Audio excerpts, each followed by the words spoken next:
নমস্কাৰ। আমি বহুতে অসমীয়া বানান কিছুমান ভুল কৰোঁ। তাৰ মূল কাৰণটো হৈছে আমি মন নিদিওঁ। অলপ মনোযোগ দিলে আমি সেই ভুলবোৰ শুধৰাই চলিব পাৰিম, অৰ্থাৎ আঁতৰাই চলিব পাৰিম ভুলবোৰ। আহক আজি তেনেকুৱা এটা শব্দ আমি ল'ম আৰু সেই শব্দটো হৈছে এইটো।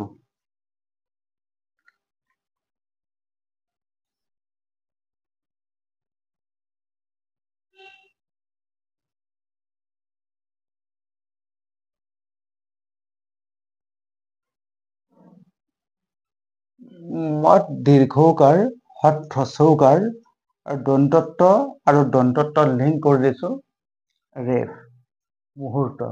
আমি এনেকৈ লিখো বহুতে, আৰু কিছুমানে এনেকৈ আকৌ লিখে।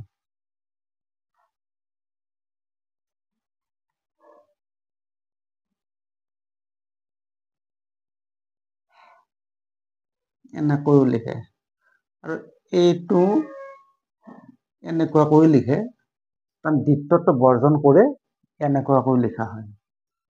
ঠিক যি কি নহওক, এই দুটা শব্দই আচলতে ভুল, যিটো বহুতেই লিখে। বেছিভাগেই এই ভুলটো কৰি থাকে। ইয়াৰ শুদ্ধ ৰূপটো কি? সেই শুদ্ধ ৰূপটো হৈছে এইটো।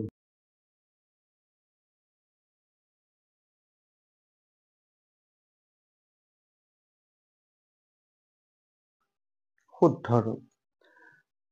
ইয়াতে এটা মন কৰিব, এই যে চিংগুল ত, বহুতে এইটো এনেকুৱাকৈ লিখে। বিশেষ পুৰণা যিসকল লেখক বা পুৰণা কিতাপ পত্ৰত আমি ইয়াৰ বহুল প্ৰচলন দেখিবলৈ পাওঁ। এতিয়া এই দ্বিত্ববোৰ বৰ্জন কৰাৰ পাছত চিংগুল ত লিখা হয়। গতিকে আমি যদি মুহূৰ্ত বানানটো লিখো, এইটো লিখিব লাগে, এইকেইটা নহয়, এইটো লিখা উচিত। গতিকে আজিৰ পৰা নিশ্চয় যিসকলে মন কৰা নাছিল অতদিনে বা ভুলকৈ লিখি আছিল, তেওঁলোকে শুদ্ধকৈ লিখিব।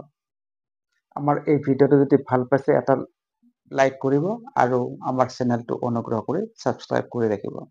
আজিলৈ সামৰিছোঁ। ধন্যবাদ।